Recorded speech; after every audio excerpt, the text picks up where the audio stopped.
Hola chicos, buenas tardes. Buenas tardes, Doc. ¿Me escucho? Sí, Va que va.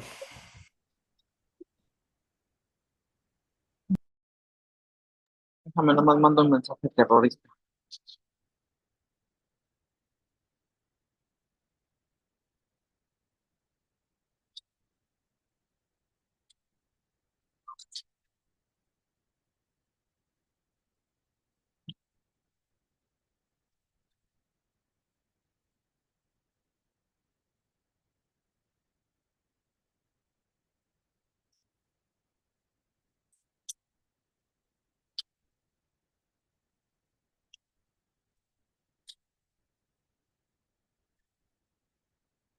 Ya empieza, amigos.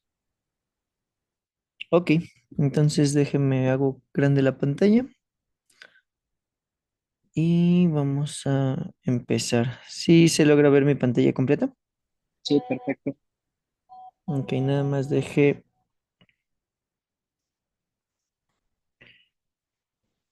Ah,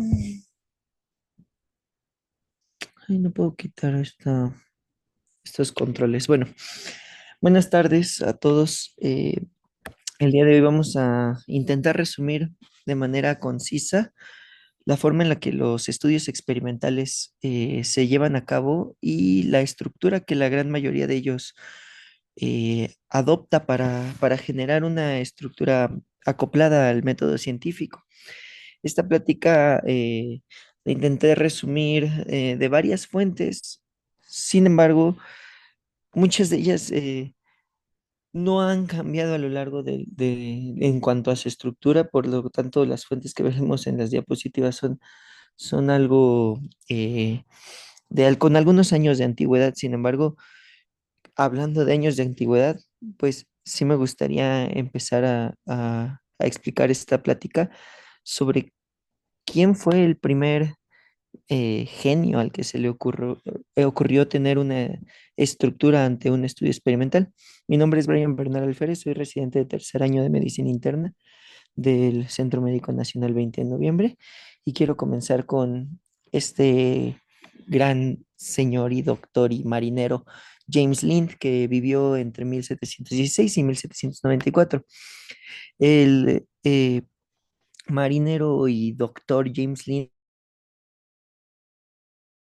tuvo que viajar en la tripulación de un buque de Salisbury que estaba encargado de patrullar el Canal de la Mancha y en estas dirían en sus tiempos breves aventuras sobre un barco que duraban entre 10 y 15 semanas sin tocar tierra, observó cómo el escorbuto se desarrollaba en una cantidad importante de marineros.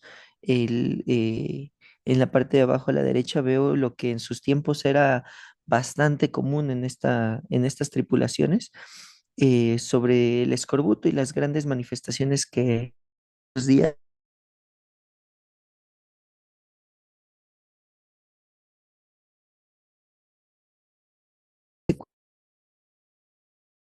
cuenta del desarrollo de estas lesiones, que tuvo a bien escribir en tres partes un tratado sobre el tratamiento del escorbuto y se dice que él fue el primer, el primer generador de un estudio experimental.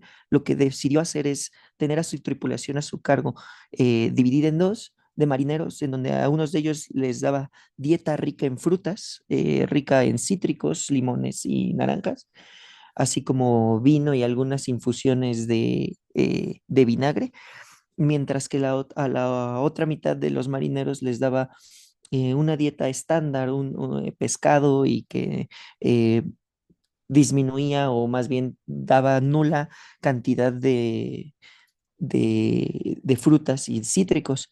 Entonces, en su tratado de tres partes menciona sobre la aparición de estas lesiones asociadas de escorbuto en aquellos a los que no se les daba la dieta rica en frutos. Y publicándolo así, pues entendemos que gracias a James Lind tenemos la primera el primer estudio experimental de calidad. Y estos estudios experimentales, pues hoy en día sabemos que hay de diversos tipos y que hay una pirámide de la cual nos podemos basar en cuanto a la evidencia. La evidencia asociada a estudios experimentales in vitro, en el laboratorio, en modelos animales, incluso en modelos in silico, que son modelos computacionales de los cuales ya tenemos gran recurso para su uso, son parte de la fundamental y pilares de la estructura del conocimiento científico. Sin embargo, no son en nuestra pirámide de evidencia, no debemos tomar como ley los hallazgos en esta clase de estudios experimentales.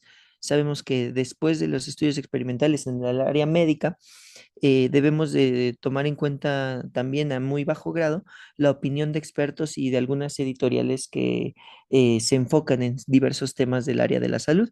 Posterior a eso, los reportes de caso también generan evidencia científica en el área médica. Sin embargo, no, muchos de estos reportes de caso, la suma que genera ante el conocimiento científico y el conocimiento médico son propios únicamente de lo particular que es dicho caso. A esto se le suman la serie de casos y posteriormente los casos y controles, donde también teniendo ya un conocimiento más estructurado y más amplio de la patología o del proceso biológico al que se quiere estudiar, podemos encontrar estudios de cohorte. Ya en nuestra pirámide de jerarquías para hacerle caso a esta evidencia científica, entramos en la estructura experimental de los eh, ensayos clínicos aleatorizados y controlados, que es justamente lo que se va a basar el eje central de mi plática. Más arriba, ya tenemos estos estudios y metaanálisis que revisan sistemáticamente cada uno de los experimentos o estudios experimentales previos y que definen con un alto grado de evidencia científica y con alto grado de, de seguridad al momento de interpretar resultados que podemos basar muchas de nuestras decisiones y actuar tanto médico como científico en la práctica y que esto va a tener un nivel de evidencia concordante con lo que en realidad vemos en la práctica. Como dije entonces, un estudio experimental en su gran mayoría va a tener esta estructura. Esta estructura se va a basar en un diseño que se define cómo va a ser este experimento, qué variables vamos a observar, la relación entre ellas y al final cómo vamos a analizar los diversos datos de nuestro estudio. Cada uno de los estudios experimentales deberá contener un grupo control, si es que tenemos un grupo experimental basado en la comparación entre un estándar o un placebo y una medida y un grupo al cual se le adopte una medida o intervención, como lo es el caso de las intervenciones terapéuticas. También un estudio experimental debe de tener una calidad en la asignación de estos individuos hacia los diversos grupos, lo cual en la mayoría de los casos se genera aleatoriamente y el tratamiento debe de estar muy bien especificado de cómo se aplica en estos estudios experimentales, qué procedimientos se les realiza o a qué programa o protocolo entran los diversos pacientes cuando llegan a un grupo en el cual se adopta un tratamiento. Y finalmente la observación y el análisis va a ser cómo estas variables dependientes que se utilizaron para definir el diseño del estudio se van a analizar y hacia qué conclusiones nos va a orientar este estudio, puesto que el análisis va a ser mucho, va a tener mucho que ver con el diseño y estructura inicial. No vamos a poder sacar conclusiones de las cuales no hayan estado estructuradas previamente en nuestro diseño. Entonces es la estructura que adoptan las mayorías de estudios experimentales. Y estos estudios experimentales, la gran mayoría entra en alguna de estas categorías. Pueden ser diseños preexperimentales, un diseño experimental verdadero, cuasi experimentales, factoriales, los diseños completamente aleatorios o diseños experimentales por bloques, completos o incompletos. Y en parcelas, cada uno de estos los vamos a explicar brevemente, pero como les dije, dentro de los estudios experimentales, los, los que mayor evidencia científica podremos, de los cuales adoptamos la práctica clínica, son los estudios experimentales verdaderos basados en ensayos clínicos, como vemos en la diapositiva, controlados y aleatorizados. ¿Qué tiene que ver? ¿Cómo explica un ensayo clínico controlado y aleatorizado su evidencia? Pues sabemos que los ensayos controlados y aleatorizados utilizan un grupo control. Este grupo control va a permitir que esa comparación de todo lo que veamos externo a lo ya conocido se defina si el efecto de la intervención tiene una fuerza, digamos, suficiente para ser lo necesariamente diferente y generar un cambio ante la observación que queremos analizar. Esta asignación de los grupos, tanto el grupo control del que ya tenemos conocimiento por un estándar de tratamientos, así como la intervención, el grupo al cual intervenir, la asignación debe ser al azar. Y estos métodos de aleatorización son diversos, los que se pueden ocupar, incluso llegan a ser ya más estrictos y computacionales a manera de distribución estadística, y hacen lo que permite esta aleatorización es que la intervención que nosotros hagamos, eh, o bueno, de los investigadores, perdón, ayuda a que las características iniciales entre los grupos sean lo más semejantes posibles y que no haya un sesgo de los cuales vamos a hablar en un momento. Estas variables que ya tenemos en los dos grupos que vamos a analizar, al momento de analizarlas, deben de ser cegadas o enmascaradas para evitar que al momento del análisis de este ensayo haya sesgo de información, que no querramos intuir basados en principios de conocimiento previo algún resultado que quizás sea erróneo. Y finalmente, al término del estudio, eh, se va a definir si el ensayo clínico aleatorizado fue completo o incompleto debido a la cantidad de adherencia que tenían estos pacientes. Entonces, estos pacientes de los grupos, tanto grupo control como grupo intervenido, deberán tener una vigilancia completa durante todo el periodo y definir que cumplieron al menos un 90% de la intervención acordada en el protocolo. Aquí vemos una estructura general. Tenemos una población blanco, eso debe de ser definido desde el diseño.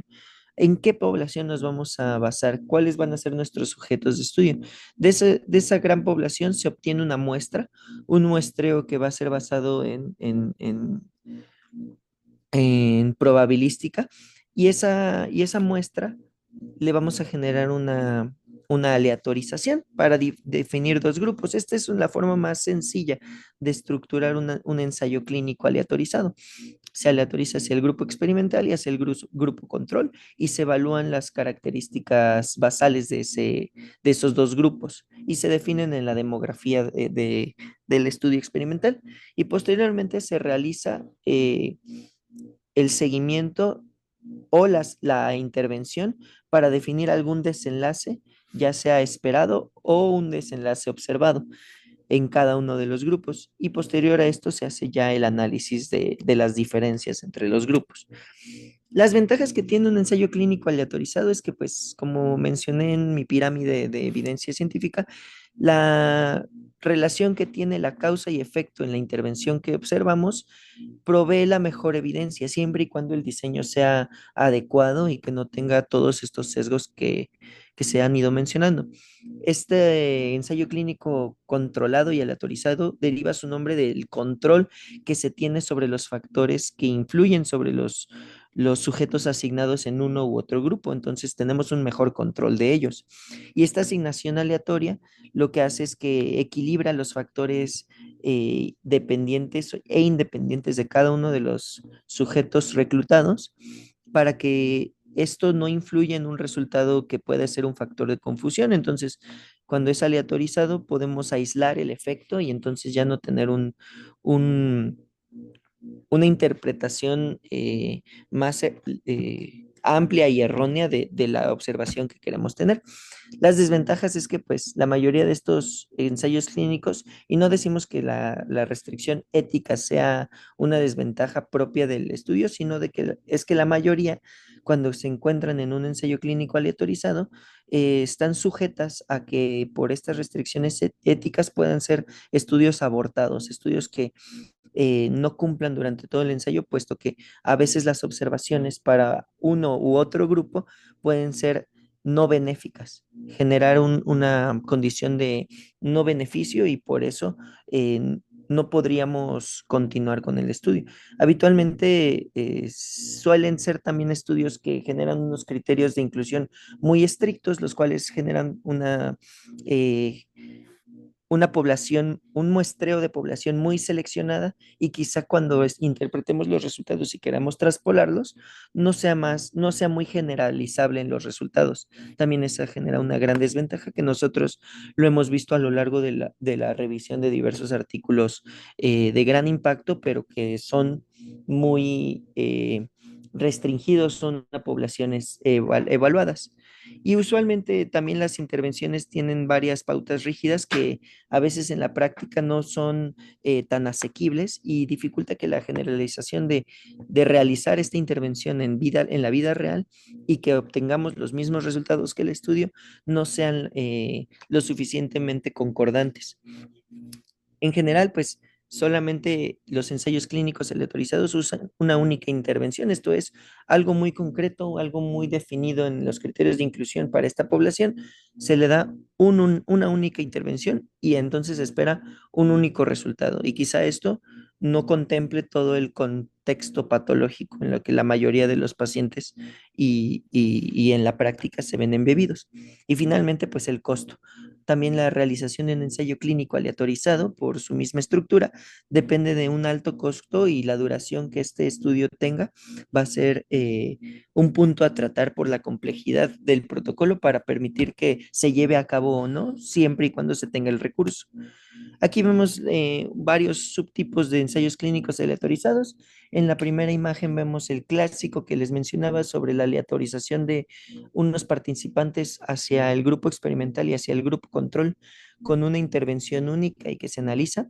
También tenemos el ensayo clínico aleatorizado factorial, en donde no solo es un solo grupo, sino se convierten en diversos grupos. Aquí me llama mucho la atención que estos grupos usualmente dos de ellos tienen una intervención, pero quizá a distintas dosis, y los dos grupos tienen y los otros dos grupos restantes tienen una segunda intervención o una diferente intervención a los dos primeros, con otro fármaco quizá, y este segundo fármaco se analizan dos dosis diferentes. Entonces, esto genera una mayor cantidad de información a interpretar cuando es factorial.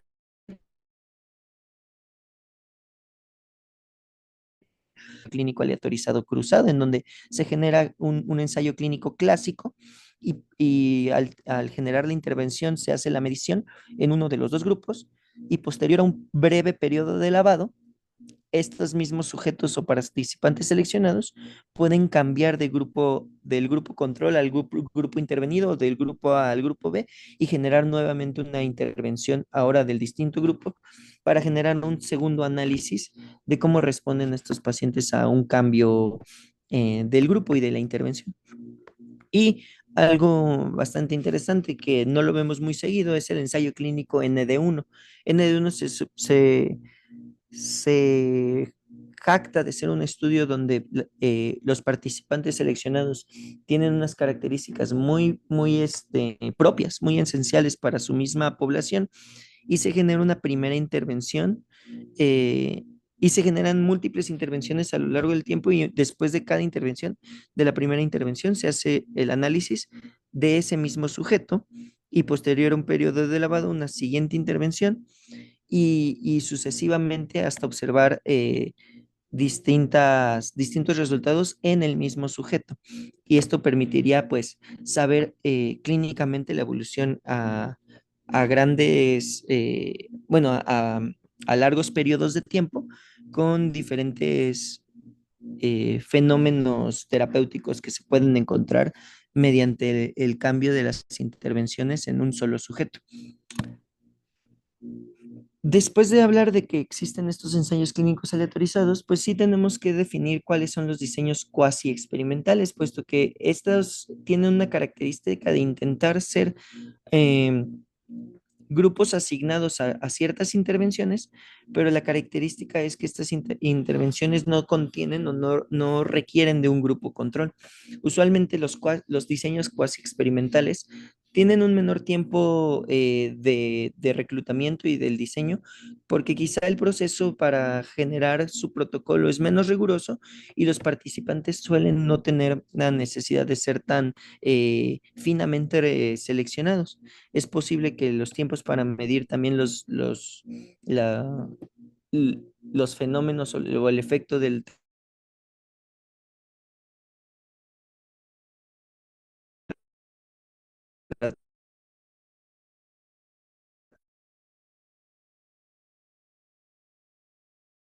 tratamiento sean más cortos para generar por la necesidad de que el fenómeno de la pandemia con el requerimiento de que los estudios sean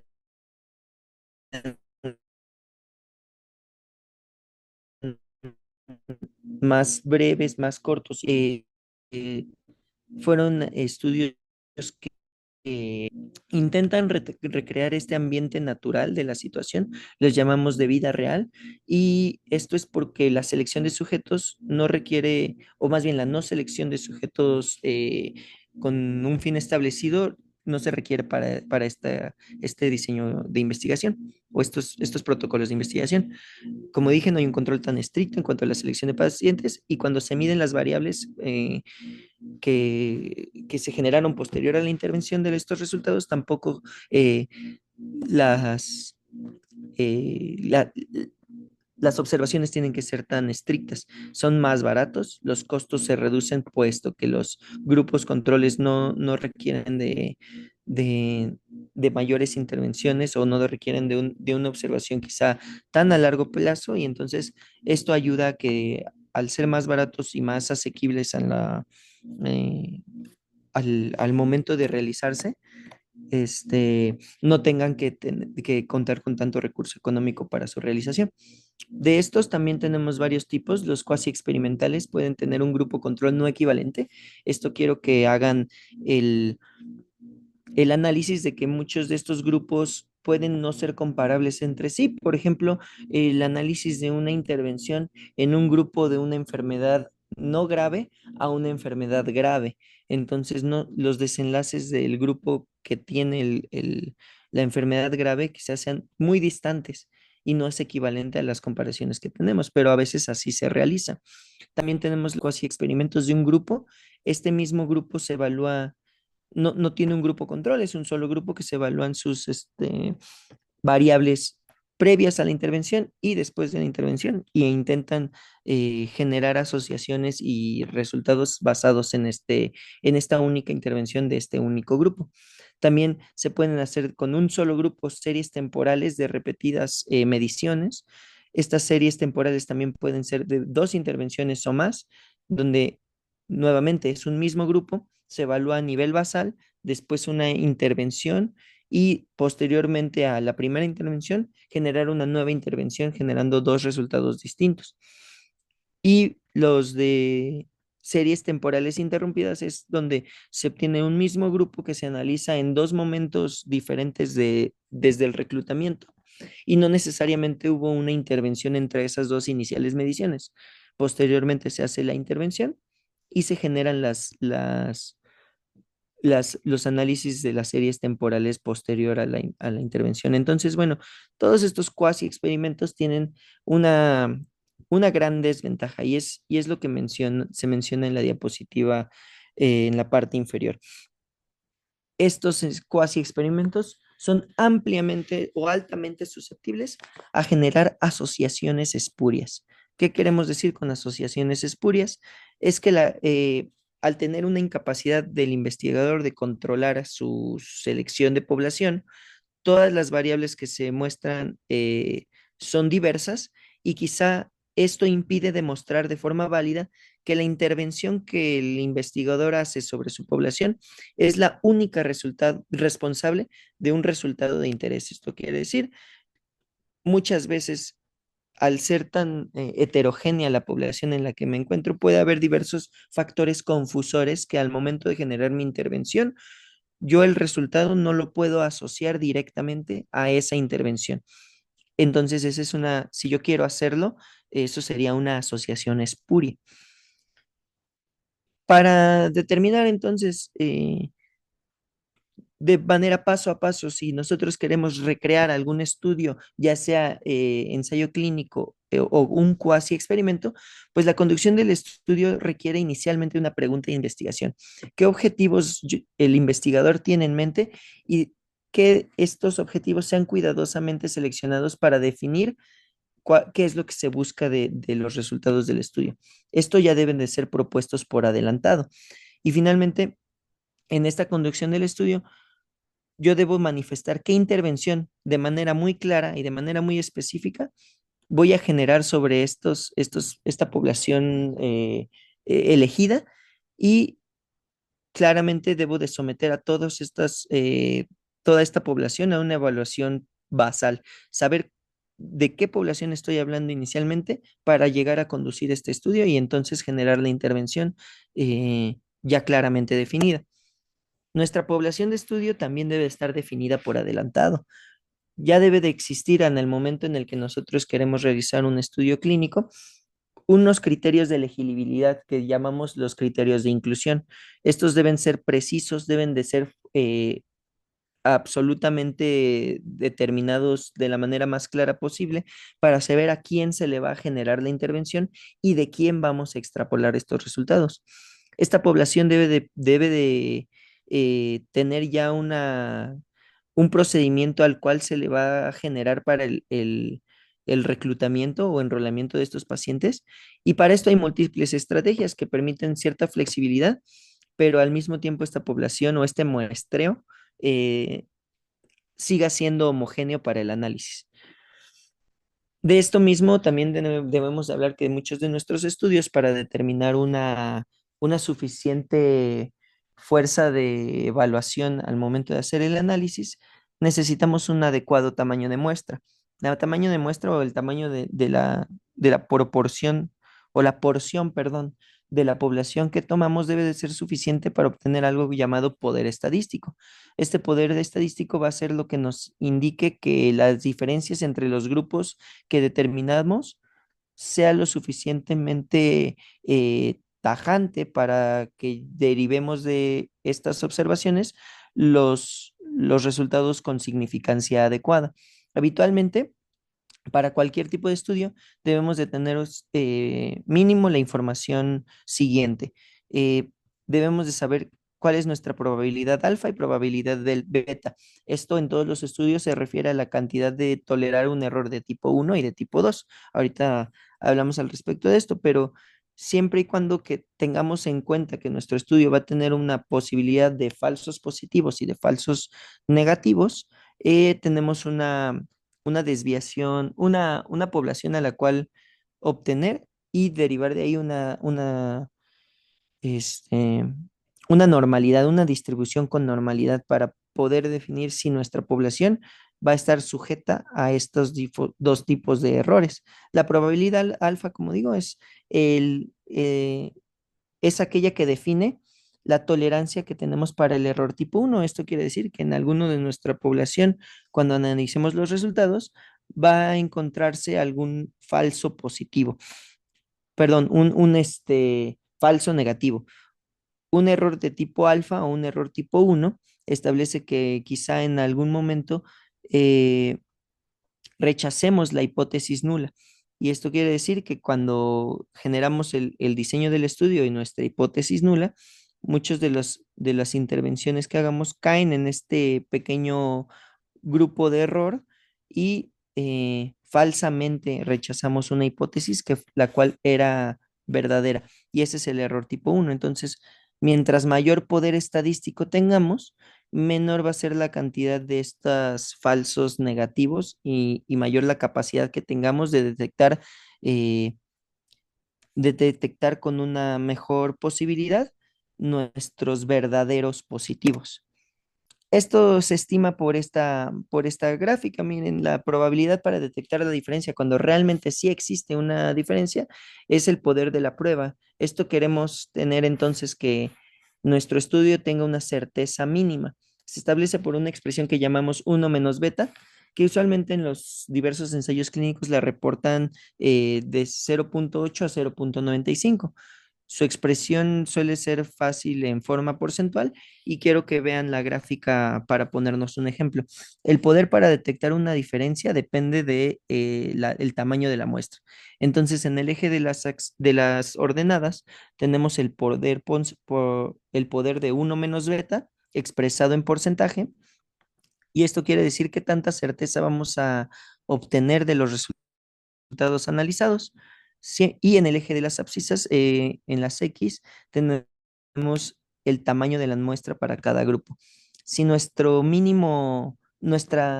diferencia mínima detectable, que va a ser ese pequeño error alfa, eh, lo tenemos muy estricto, como lo podría ser 12 o 14%, vean que para obtener un poder estadístico, un poder porcentual de 80%, lo mínimo que requiere según esta gráfica es un tamaño de la muestra en este estudio de mínimo 200 participantes. Entonces, cada uno de nuestros estudios, dependiendo de la población a la cual vamos a analizar, se debería estimar tu diferencia mínima detectable mediante el poder estadístico, y gracias a este conocimiento del uno menos beta, conocer cuál es la mínima población necesaria para obtener valores de nuestro análisis fidedignos.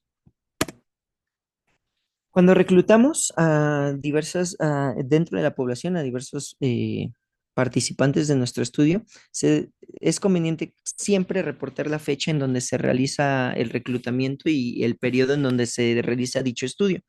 Esto permite situarlo en un contexto histórico, como lo fue el contexto histórico de James Lind, que vimos al inicio, y esto permite también conocer cuáles eran las limitantes en esa breve época cuando se realizó este estudio, y cuáles eran las condiciones epidemiológicas que probablemente se veían en esa población, como lo fue también en la pandemia, ¿no?, del coronavirus, que se reporta en este periodo.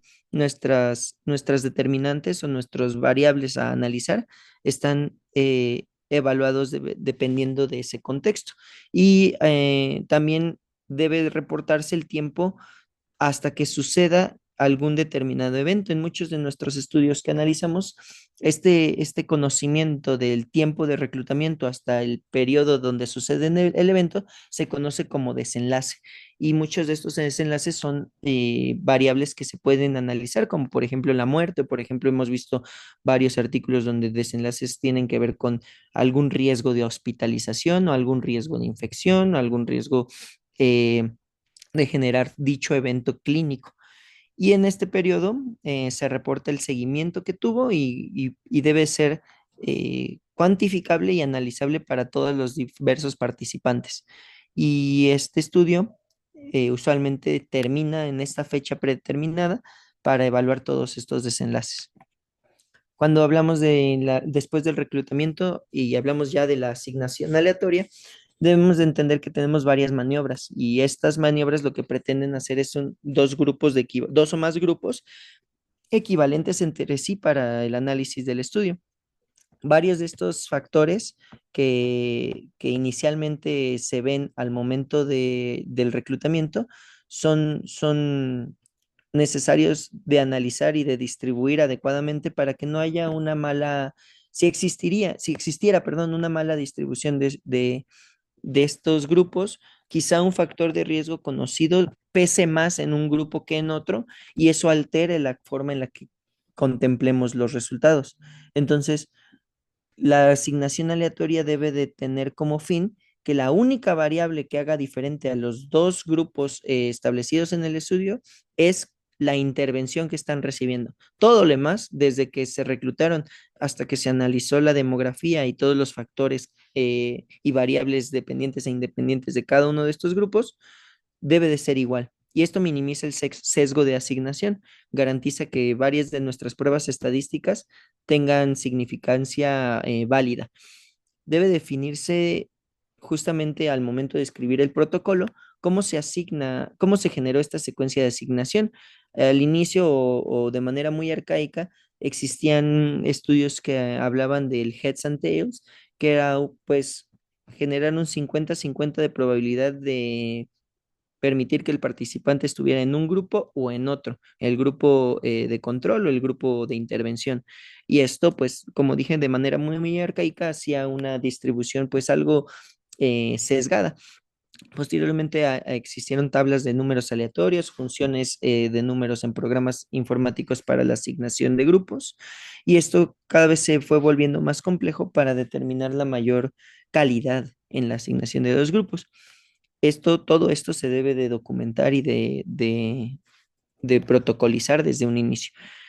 También existe casos en donde la asignación de grupos no sea equivalente en cuanto a número, y esto lo vamos a ver dependiendo de lo que busquemos de nuestro estudio. Muchos de estos estudios con relación uno a uno, pues son los que la mitad de la población es analizable, es, es asignada, perdón, a un grupo control y la mitad al grupo de intervención, pero a veces el grupo de intervención debe de ser más grande en la asignación por razón de 1 a 2 para generar mayor peso estadístico o peso numérico que permita una observación más tajante de alguna intervención frente a un estándar ya establecido que genera muy buenos resultados. Entonces, también es necesario entender qué es lo que vamos a precisar en cuanto a la asignación y distribución, que puede no ser 50-50 y podemos jugar con este establecimiento siempre y cuando tenga sentido ante lo que buscamos con el estudio. Y otra cuestión importante es que yo una vez generado la asignación, la aleatorización, bueno, reclutamiento, aleatorización y asignación a los grupos, posterior a generarlos o en el mismo momento en el que se genera la intervención, pues debemos de contemplar que podemos utilizar las diversas técnicas de enmascaramiento o de cegamiento, lo que llamamos en inglés el blinding study, ¿no? Un estudio con cegamiento puede evaluar los resultados de manera objetiva desde el momento en el que se realiza la intervención. Y esto es necesario porque muchas de las observaciones pueden ser no un tanto objetivas, sino que a veces dependen de la percepción. Esta percepción puede ser directamente del paciente, como lo sería el dolor o los efectos adversos o incluso ya un cambio en la calidad de vida, o en los participantes e investigadores o el equipo de salud que identifica los signos y síntomas de la población tratada.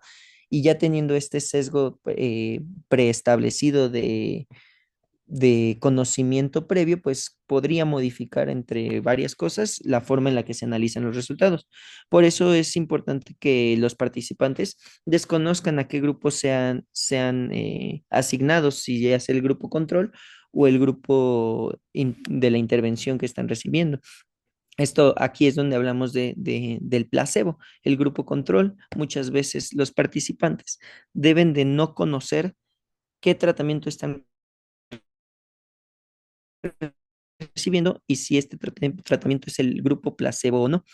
Éticamente y de manera de conocimiento muy distribuido es que muchos de los estudios no ocupan literalmente un placebo, ocupan el standard of care, la misma terapia que tendría cualquier otra persona con ese problema de salud. Y el grupo de intervención es ese mismo standard of care, pero agregando el principio activo o la intervención diferente. El punto aquí es que el cegamiento no, el paciente o el sujeto reclutado no debe de tener conocimiento al momento de realizar la intervención y posteriormente el investigador eh, no tener conocimiento de qué intervención tuvo para evaluar los resultados. Esto evita que se analice de forma errónea la evaluación por un desenlace esperado mismo. Y estas son las técnicas de enmascaramiento. Cuando el participante, el investigador y el evaluador o analista de resultados todos conocen a qué grupo pertenecía el sujeto asignado, es un estudio abierto, los llamados open label. No tenemos ningún tipo de enmascaramiento en este momento. Y cuando hablamos de estudios de simple ciego, es cuando solamente el participante o el sujeto asignado a uno u otro grupo no conoce a qué grupo pertenece, pero el investigador que realiza la intervención y el analista de resultados, que a veces suelen ser la misma persona, sí conocían a qué grupo se asignó cada sujeto reclutado. Cuando es doble ciego, ni el participante ni el investigador conocen a qué grupo pertenecía el sujeto reclutado, pero quizá el analista de resultados sí lo hace, puesto que en ese momento ya está determinando uno u otro grupo, y ese es solamente el doble ciego. Y existe la técnica de triple ciego, en donde ni el participante, ni el investigador, ni el evaluador mismo del analista de resultados conocen a qué grupo, y únicamente se establecen los datos gruesos observados en el estudio. Y de esta manera rompemos con muchos sesgos de conocimiento previo para no manipular quizá algunos datos que se puedan generar. A veces esto es muy interesante porque a veces no es posible la generación de ni siquiera un ciego simple. Imagínense ustedes, les pondré el ejemplo de los pacientes que en algún momento recibieron terapia eh, con algunos sustratos o sulfatos ferrosos para el tratamiento de anemias ferropénicas.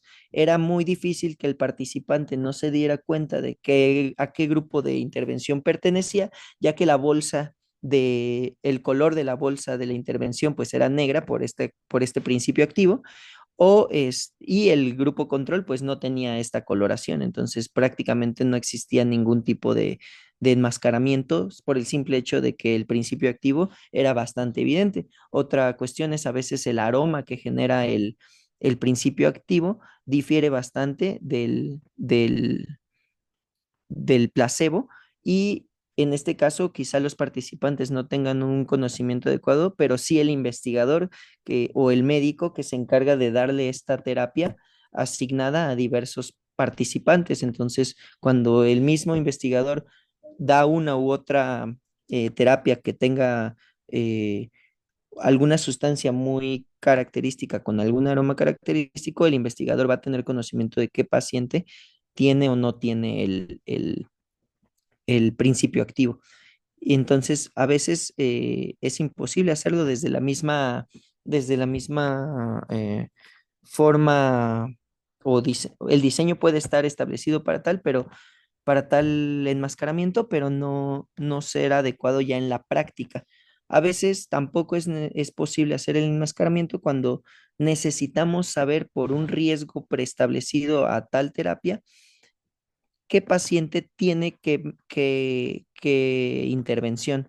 Si el riesgo es muy alto, no conviene saber que este paciente está en un grupo asignado, puesto que no podríamos hacer el cambio o hacer el detener la intervención en ese momento. También, como les decía, cuando la formulación misma del principio activo no puede ser adecuada para hacer diferencias sutiles, sino que más bien son diferencias bastante conocidas, entonces pues no es posible que se generen ciegos a partir de esto. Y bueno, también otra cuestión en cuanto a las dificultades de las técnicas de desmascaramiento que no se mencionan aquí es quizá también el costo efectivo de generar un placebo. Muchas tiendas farmacéuticas, muchas empresas farmacéuticas, cuando realizan estudios de gran escala, con gran reclutamiento de un número muy grande de pacientes, necesitan del poder adquisitivo y económico de generar para el grupo intervenido eh, toda la dosis necesaria de este medicamento, y al mismo tiempo tener la capacidad de diseño de un placebo con las mismas características y dosis que requieren. Entonces se vuelve monumental la cantidad de dinero que suelen eh, ocupar y los recursos económicos que se mantienen durante todo el periodo del estudio, que quizá no haga posible el hacer un buen enmascaramiento posterior a la necesidad misma de la tecnología ocupada para realizar un placebo adecuado. Entonces, bueno, estas son las cosas a comentar en cuanto al enmascaramiento. Una cuestión también agregada al ensayo clínico es la adherencia que tienen los participantes a pegarse o el apego que tienen a la intervención dada. Esto muchas veces es obligación del investigador adoptar ciertas medidas, ya que las intervenciones luego suelen ser complejas y un paciente que no tenga claro o establecido, o un sujeto asignado que no tenga claro o establecido cuáles son las intervenciones en su grupo que debe de llevar a cabo, puede no tener una buena adherencia y al final también la fidelidad del estudio con respecto a qué tanto apego tuvo el paciente al tratamiento no sea tan eficaz. Entonces, suele suceder que muchos estudios clínicos también tengan una alta deserción de participantes, ya que muchos de estos participantes no lograron una adecuada adherencia. Entonces, para, para amortiguar precisamente esta problemática de adherencia, los estudios o los ensayos tienen que incrementar su muestra mediante el incremento del poder estadístico para establecer una tasa de adherencia y una tasa de deserción que a pesar de que suceda la deserción misma de los participantes, continuemos con un adecuado poder estadístico. Usualmente la adherencia o la deserción esperada de la mayoría de estudios lo dejan en un umbral del 10%. Esperan una pérdida del 10% de pacientes reclutados a lo largo del estudio. Y esto pues también genera que mientras mayor cantidad de pacientes se requieran para amortiguar esta falta de adherencia, los costos se elevarían también para llevar a cabo este estudio, ¿no? Aquí hablo de ciertos sesgos que considero los más importantes al momento de analizar estos ensayos clínicos. Tenemos un sesgo de selección que se produce al momento de, obviamente, reclutar a los pacientes de diversas cortes. Muchas veces es más fácil ya tener pacientes preestablecidos en cortes de los cuales se van a obtener la información, pero muchas veces el haber obtenido pacientes de cortes restringe mucho la capacidad de generalizar a otros sujetos que no pertenecen a estas cortes los resultados mismos. Entonces, este sesgo de selección se minimiza cuando tenemos un reclutamiento y una asignación aleatorizada, manteniendo oculta cada una de los grupos a los cuales se les va a intervenir en este estudio. Otro sesgo es el sesgo de cointervención, donde ocurre que al mismo tiempo que se está aplicando una intervención, eh, se están empleando otro tipo de medidas en ciertos pacientes ya reclutados. Entonces, muchos de estos pacientes que están o sujetos asignados a ciertos grupos que están con un tipo de intervención puede llegar a sufrir una conversión no esperada de alguna otra intervención durante el estudio. Entonces, ¿esto por qué sucede? Pues porque quizás se da cuenta el sujeto asignado que pertenece a un grupo al cual no es de su preferencia. Y este sesgo de cointervención pues se incrementa, ya sea con, perdón, incrementa la tasa de falta de adherencia o de cambios y de alteraciones de las intervenciones asignadas. Y esto, pues, ¿cómo se minimiza el sesgo de cointervención? Pues evitando que muchos de los participantes tengan el entendimiento de a qué grupo están asignados con las técnicas de enmascaramiento ya comentadas. También el sesgo por pérdidas, que esto se da durante el seguimiento de la población, durante el seguimiento del estudio y esta población eh, se se empieza a generar una pérdida o por falta de adherencia, ya que los participantes no tienen el entendimiento de a qué resultado se quiere llegar. Y para eso hay una estrategia que se llama intención a tratar, intention to treat, para analizar a estos pacientes que a pesar de la falta de seguimiento, sufrieron la pérdida, pero se pueden analizar los desenlaces derivados de un tratamiento. Y el sesgo de información se presenta al momento de medir el resultado. Eh, Esto ya depende enteramente del analista de datos o del investigador, donde pues ya con el conocimiento previo del investigador espera una u otra o un resultado espera falso, un resultado que quizá en los datos analizados no son los correspondientes a su observación. Y esto también se minimiza con el enmascaramiento, pero esta vez del investigador o del analista de datos. Aquí vemos entonces nuevamente cómo ya convertimos nuestra estructura básica agregando todo lo ya comentado, donde se obtiene una estructura derivada de la muestra, el muestreo de pacientes con una adecuada asignación aleatoria en un grupo control y un grupo intervenido, grupo A y grupo B. Y cuando tenemos esta intervención, sufrimos las pérdidas o abandonos o incluso la retirada del mismo estudio, del mismo sujeto asignado del estudio.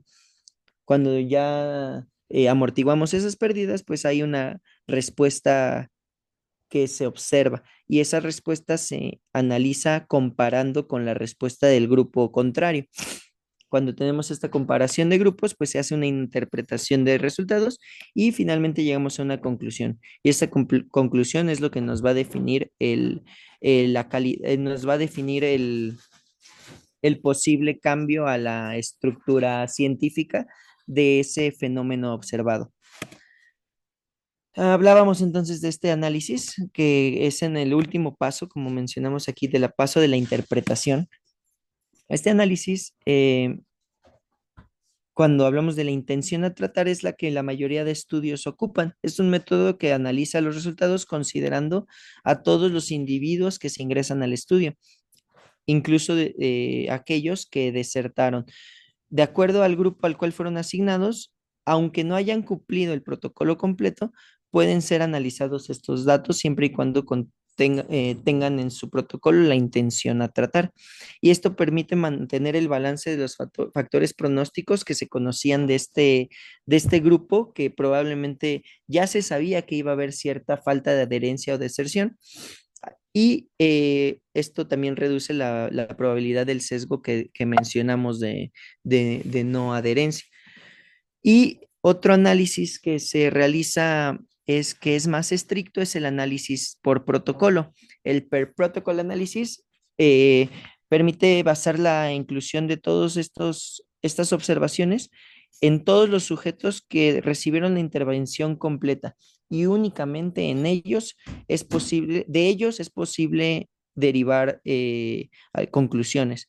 Entonces, pacientes que tuvieron falta de adherencia o pacientes que no incluyeron en bueno, sujetos a los que se les intervino, pero no concluyeron en su totalidad lo que el protocolo asignó en cuanto a tiempo de observación, se descartan completamente del análisis y erradica completamente el análisis de la falta de adherencia en estos análisis y las intervenciones que logran estos estudios, porque la adherencia es poca, o sea, perdón, el análisis que llegan a concluir en estos estudios suele ser muy pobre también porque existe una dificultad muy incrementada de mantener a tu población con un 100% de adherencia. La realidad es que la mayoría de intervenciones nunca genera un 100% de adherencia y muchos de estos datos se pierden para un análisis ya con una muy pobre cantidad de sujetos analizables. Y finalmente, bueno, dentro de todos estos resultados y análisis de las intervenciones, también cabe tomar en cuenta que debe existir un reporte de reacciones adversas en ambos grupos. La evaluación y reporte de estos efectos adversos van a permitir una evaluación válida de estos riesgos cuando se interviene en un grupo u otro. Esto quiere decir que que aparte del efecto deseado que se buscaba con una intervención, la mayor parte también se deben documentar estos efectos no deseados o efectos adversos. Y entonces, gracias a este reporte de reacciones adversas, podemos concluir bueno, ciertos beneficios y ciertos riesgos que tiene la misma intervención.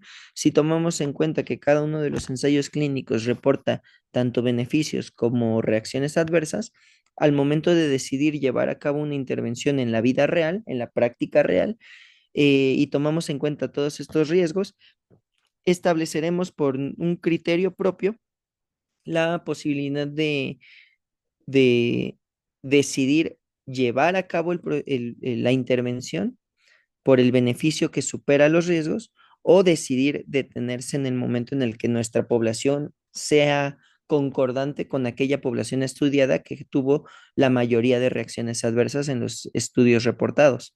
Entonces, siempre es bien importante analizar tanto lo que hizo por beneficio esta intervención nueva o evaluada, como los efectos adversos que llegó a tener. Entonces, así tomar una decisión con criterio. El conocimiento entonces de estas reacciones adversas de un determinado fármaco siempre va a ser fundamental, no solo para el reporte de la investigación científica, sino, como mencioné, para la práctica clínica. Y otro determinante que se puede reportar en varios de los muchos estudios es la evaluación de la calidad de vida.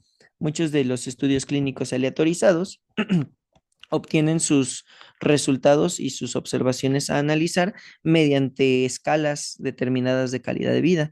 Eh, ¿Cuándo podemos o ponemos como prioridad evaluar la calidad de vida? Pues cuando realmente la intervención que se va a realizar prevé directamente un cambio en la calidad de vida del sujeto intervenido, como lo serían intervenciones para fármacos antieméticos que reduce esta tasa de sensación de emesis, y asimismo los tratamientos paliativos, ¿no? Es casi una obligación que los tratamientos paliativos reporten a qué grado de calidad de vida conducen estas intervenciones. Cuando tenemos patologías crónicas, la calidad de vida siempre es un aspecto concomitante e importante para valorar qué tan buena es esta intervención en diferentes áreas de la salud. También que haya entidades clínicas que no tienen como tal un marcador clínico objetivo, por ejemplo, un marcador bioquímico o un marcador por escalas de actividad de cierta enfermedad, lo que podemos evaluar cuando no se es tan claro y tan objetivo en este sentido con valores paramétricos, pues utilizar evaluaciones de calidad de vida para reflejar qué tanto mejoró o cambió nuestra intervención a la gravedad de la condición del paciente. Y finalmente también en enfermedades asintomáticas, las cuales pues son también crónicas, pero que no no modifican el día a día de la persona afectada, como las dislipidemias o quizá la hipertensión en sus etapas crónicas y asintomáticas. eh, la evaluación de calidad de vida de estas intervenciones sobre estas patologías debe basarse en que aseguremos que el uso de esta estrategia no disminuya la calidad de vida. O sea, no solo esperamos que el intervenir a un paciente mejore la calidad de vida, que sería lo ideal, sino que también evaluar al mismo tiempo el hecho de nosotros asignar a un paciente a una intervención, que esto no le altere su calidad de vida, porque muchas veces, por ejemplo, ciertas formulaciones farmacéuticas no son del todo bondadosas con la aplicación en los pacientes, como por ejemplo inyectables. Si la enfermedad no causa ningún tipo de distrés o de angustia al momento de aplicarse, de tener el diagnóstico, porque la aplicación de una intervención debería ser no bondadosa. Entonces también debemos de evaluar si es lo suficientemente em, distante de la calidad de vida previa a una peor calidad de vida, entonces quizá no sea óptimo el uso de esta intervención. Eso también se evalúa en estos estudios.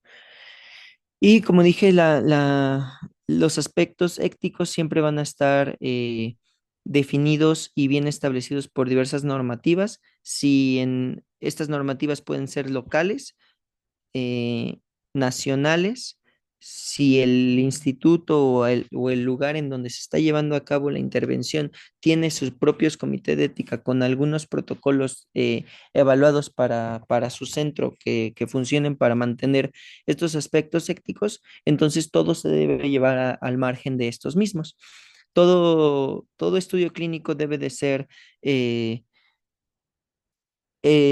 analizado bajo la lupa de un comité que defina qué beneficios y qué afecciones tendríamos desde el simple hecho de asignar a un paciente a un grupo u otro.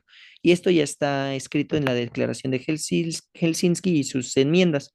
Esto pues, cuando tenemos nuestros diversos comités de ética, van a obviamente mantener la confidencialidad de los sujetos y buscan al menos 7 requisitos para que dentro del marco de la ética sucedan todos estos protocolos. ¿Cuáles serían? Pues el valor que el estudio va a proveer a la ciencia o va a proveer al conocimiento, la validez que este estudio, mediante su diseño, le vamos a dar al momento de analizar los resultados. Esto es una validez científica. Cuando se asignan a los diversos grupos o desde el enrolamiento, esta selección debe ser equitativa y accesible para toda la población que pueda ser eh, una población blanco para esta intervención. Entonces debe ser no solo equitativa, sino sin perjuicios. Y como cuarto punto, una proporción favorable se debe de haber establecido de un riesgo-beneficio de nuestra intervención, ya haber definido que la intervención por todas las razones y antecedentes que se conocen de cierta patología, generan un beneficio. Y que esto también tenga una evaluación, una capacidad de evaluación independiente, que cada uno de los eh, análisis que se realicen sobre el estudio y que se evalúen tengan una independencia sobre qué características de qué población y de qué sujetos estas intervenciones fueron benéficas o no lo fueron, siempre tras un consentimiento informado, también muy importante en los aspectos éticos donde el paciente tenga todo el conocimiento de la asignación, desde la asignación hasta la forma en la que se van a tratar su información con confidencialidad. Y por último, y quizá lo más relevante y obvio es que dentro de la asignación a cualquier estudio experimental se va a tener un respeto a los sujetos reclutados, puesto que de ellos obtenemos la información y el conocimiento científico. Cuando esto es importante conocerlo, cuando esto sucede, que es la interrupción prematura del estudio, suele suceder más frecuente que infrecuente, en donde un estudio cuando lleva a cabo un análisis de los resultados que se están viendo a lo largo de que se está llevando a cabo, existe de repente una evidencia inequívoca de que hay un beneficio o una evidencia inequívoca de que este tratamiento es perjudicial. Entonces es el momento en donde se va a decidir por estos mismos comités de ética la interrupción prematura del estudio. También cuando el número de efectos secundarios o colaterales o efectos adversos es muy alto e inaceptable, es el momento de interrumpirlo.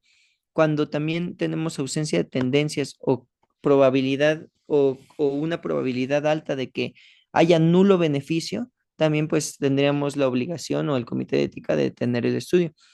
También la interrupción prematura obliga a estos estudios que no tuvieron un reclutamiento suficiente a no llevarse a cabo, puesto que hablábamos del poder estadístico y si no tenemos ni siquiera el reclutamiento suficiente y si se lleva a cabo, pues no tendríamos ninguna razón pragmática de llevar a cabo este estudio. Cuando por el diseño del estudio llega a ser tan difícil o el cumplimiento del tratamiento o de la intervención, y que muchos de los casos que se estén llevando a cabo en la intervención tengan una poca adherencia por la dificultad, pues entonces también se realizará una interrupción prematura. También es frecuente y fue frecuente, yo quiero seguir mencionando en la época de COVID, en donde había quizá un estudio llevándose a cabo, por ejemplo, ciertos fármacos que tenían como efecto adverso la prolongación del QT, pero que estos ensayos tenían la intención de llevarse a cabo por un largo periodo de tiempo, mientras que al mismo tiempo otros ensayos de otros grupos de investigación demostraban tajantemente que esta prolongación del QT o estos efectos eh, perjudiciales sobre la salud de los pacientes con COVID era tal que no valía la pena la utilización de estos medicamentos. Entonces la información de otros ensayos hizo que los ensayos que se estaban llevando a cabo con esos medicamentos se interrumpieran. Entonces también esto es una forma en la que la calidad de la evidencia y la calidad de los ensayos clínicos llega a ser también competitiva entre diversos grupos de estudio. Y finalmente, bueno, la interrupción prematura también es por cuestiones propias de los recursos, como grupos de estudio que se quedan sin recursos financieros para continuar el estudio o que en algún momento del tiempo evaluado del estudio haya un desarrollo biotecnológico que quizá en ese punto nuestra intervención se convierta en obsoleta. Entonces, pues esto interrumpiría el ensayo, lo cual eh, también es algo que podría suceder. Y por último, entonces, cada vez que nosotros tengamos en nuestras manos cualquier estudio clínico o cada vez que nosotros querramos realizar un estudio clínico, que también tenemos esa posibilidad por por nuestro interés sobre la calidad científica, pues entonces hay herramientas para evaluar la calidad de un ensayo y esta herramienta, al menos quise ejemplificar una, que fue la Pedro, nuestro Pedrito, que es Physiotherapy Evidence Database, donde hablamos de una escala de 10 ítems, de 10 preguntas que se desarrolló en 1998 y consta de estas 10 preguntas que deberíamos todos como investigadores o como analistas de algún estudio publicado si es de calidad el ensayo que tengo en mis manos, sobre todo para entender que mi práctica clínica quizá dependa de un buen ensayo para que yo pudiera determinar si voy a hacer uso de estos resultados o no por la calidad que tienen. Entonces, este es una de las bases del ensayo realizado.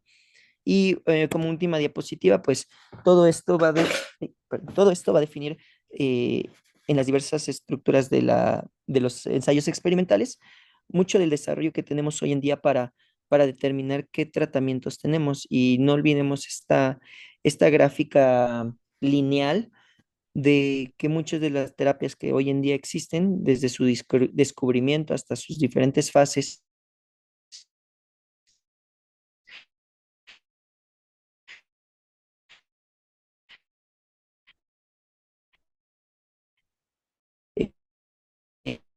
eh, eh, eh,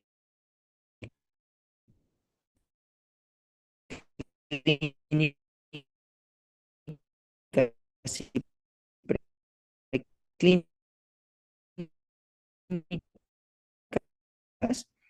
cada una de diferentes fases de medicina. Entonces, a esta evidencia tan abrumadora y acumulada, podemos tener la capacidad de realizar un cambio a beneficio y en pro de nuestros pacientes. Con esto termino esta breve charla y quiero agradecerles a todos. Quedo abierto a comentarios. Muchas gracias. Muchas gracias, Bri. La verdad es que está súper completa tu charla. No sé si alguien tenga algún comentario. Gracias, doctor. Creo que no. Solo mencionarte, Bri, que muchísimas gracias por la clase. Como dice el doctor, estuvo muy completa y creo que tocaste temas o, y definiciones muy importantes para que las podamos aplicar cuando veamos artículos. Gracias.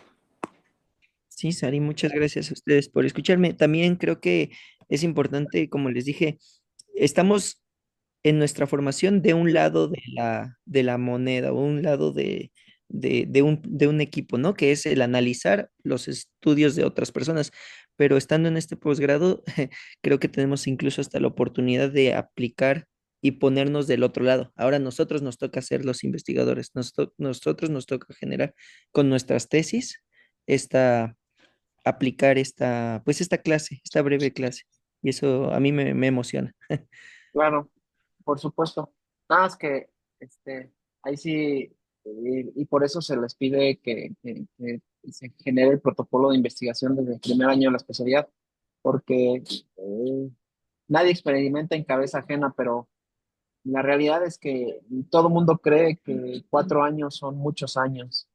y en un abrir y cerrar de ojos están en el tercer año y con la premura de sacar la tesis más aparte pues todo lo que se tiene que preparar del tercer año de la especialidad. Entonces, de verdad, chicos, R1 R2 ya trabajan sus protocolos de tesis, porque llegan al último año de la especialidad y pues no tienen protocolos, ¿no? Entonces, eso es muy importante. Ya ¿Vale? no nos estresamos más. Muy bien, pues muchas gracias. Gracias, buena noche. Bonita noche. Bye bye. Bueno,